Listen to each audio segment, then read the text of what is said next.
Hello दोस्तों, स्वागत है आपका मेरे यूट्यूब चैनल में। तो दोस्तों, हमारी भारतीय इतिहास की सीरीज चल रही थी और हम प्राचीन इतिहास में बात कर रहे थे। प्राचीन इतिहास में बात कर रहे थे तो जिसमें हम बात कर रहे थे वो आपका क्या, आर्यों और आर्यों के बाद वैदिक साहित्य के बारे में बात कर रहे थे। तो वैदिक साहित्य में कुछ क्वेश्चन हो गए थे, आज हम उसके आगे के क्वेश्चनों को करते हैं। ठीक है, वन लाइनर क्वेश्चन रहेंगे, इंपॉर्टेंट क्वेश्चन रहेंगे, कहीं ना कहीं पेपर में आए हुए क्वेश्चन रहेंगे। लास्ट में जो हमने पढ़ा था वह उपनिषद जिसमें पहली बार निराशावाद के तत्व दिखाई देते, वो कौन सा था? मैत्रायणी था। आज हम उससे आगे करते हैं। भारतीय प्रतीक पर उत्कीर्ण सत्यमेव जयते लिया गया है किससे? मुंडकोपनिषद से लिया गया है। जिंद अवेस्ता और ऋग्वेद में समानता है। जिंद अवेस्ता का संबंध किससे है? ईरान से। प्राचीन भारत में निशाका से जाने जाते थे क्या? स्वर्ण आभूषणों को क्या कहता था? निशाका या निष्क भी कहा जाता है। ठीक है। चौदहवीं सद 14वीं सदी ईस्वी पूर्व एक अभिलेख जिसमें वैदिक देवताओं का वर्णन प्राप्त हुआ है, वो कौन सा है? बोगजकोई, जो कि आपका एशिया माइनर का है। ठीक है। मनुस्मृति मुख्यतः संबंधित है किसके? समाज व्यवस्था से। वह उपनिषद जिसमें आध्यात्मिक ज्ञान के विषय में नचिकेता और यम का संवाद मिलता है, वो कौन सा आपका? कठोपनिषद। ऋग्वेद में उल्लेख अफगानिस्तान के साथ आर्यों के संबंध का सूचक है, कौन सा? कुंभा और कुंभू नदी आपका अफगानिस्तान के साथ आर्यों के संबंध का उल्लेख बताती है। सर्वाधिक ऋग्वैदिक सूक्त समर्पित है किसको? इंद्र को। आर्य शब्द का साप्ताहिक शाब्दिक अर्थ है क्या है? आर्य का मतलब क्या होता है? श्रेष्ठ। अधर्वायु का अर्थ है क्या है? यज्ञ करने वाला पुरोहित आपका अधर्व्यु कहलाता है। उपनिषद काल में राजा अश्वपति शासक थे, कहाँ के? कई सर्ग, प्रतिसर्ग, वंश, मनवंतर और वंशानुचरित संकेत हैं किसके? पुराणों के। भारत का प्रथम विधि निर्माता माना गया है, किसको माना गया है? मनु को। अगला है, कौशई शब्द का प्रयोग किया जाता है किसके लिए? रेशम के लिए।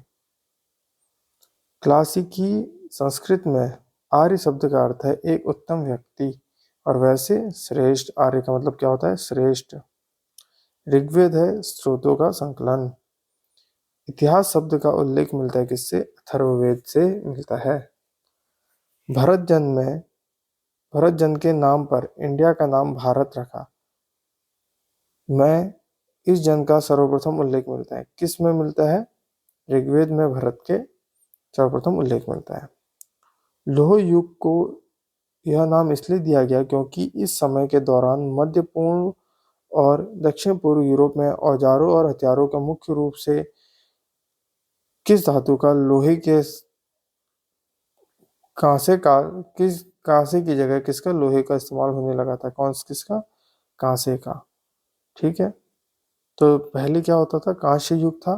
तो कांस्य युग में क्या हुआ? कांसा ना मिल पाने के कारण कांस्य के बाद किस में परिवर्तित हुए? लोहे में परिवर्तित हुए।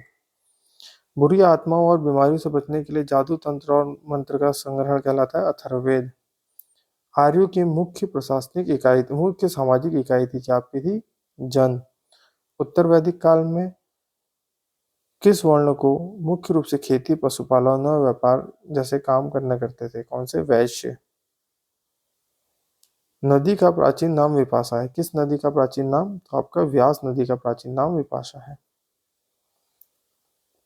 वैदिक आर्य सप्त सिंधु नामक क्षेत्र में रहते थे जिसका अर्थ 7 नदियों का अपवाहित क्षेत्र है। 7 नदियों में से एक झेलम नदी है, इसका प्राचीन नाम क्या है? वितस्ता। वितस्ता का युद्ध बहुत इंपॉर्टेंट है। झेलम का दूसरा नाम क्या है? वितस्ता है। किस नदी का उल्लेख वैदिक साहित्य में वितस्ता के रूप में किया गया? तो किसका किया गया? झेलम में।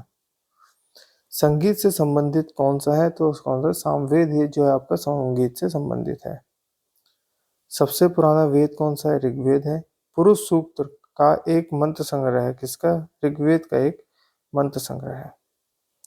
वैदिक कालीन चतुराश्रम व्यवस्था के अनुसार पारिवारिक अवधि के लिए किस पद का प्रावधान है? तो कौन सा है? गृहस्थ पद का। वेद ऋषि कपिल का संबंध भारतीय दर्शन के किस संप्रदाय से होता है? तो किससे? सांख्य संप्रदाय से होता है। कपिल का संबंध सांख्य संप्रदाय से है। ऋग्वेद कितने मंडलों में विभाजित है या कितनी पुस्तकों में विभाजित है? सॉरी, कितने? 10 पुस्तकों में। उपवेद ऋग्वेद से संबंधित है। कौन सा उपवेद है ऋग्वेद का? तो कौन सा है ऋग्वेद का उपवेद? आयुर्वेद है।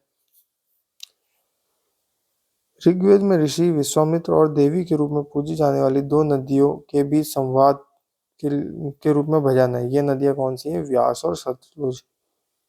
ठीक है, इन दो नदियों का विशेष उल्लेख है।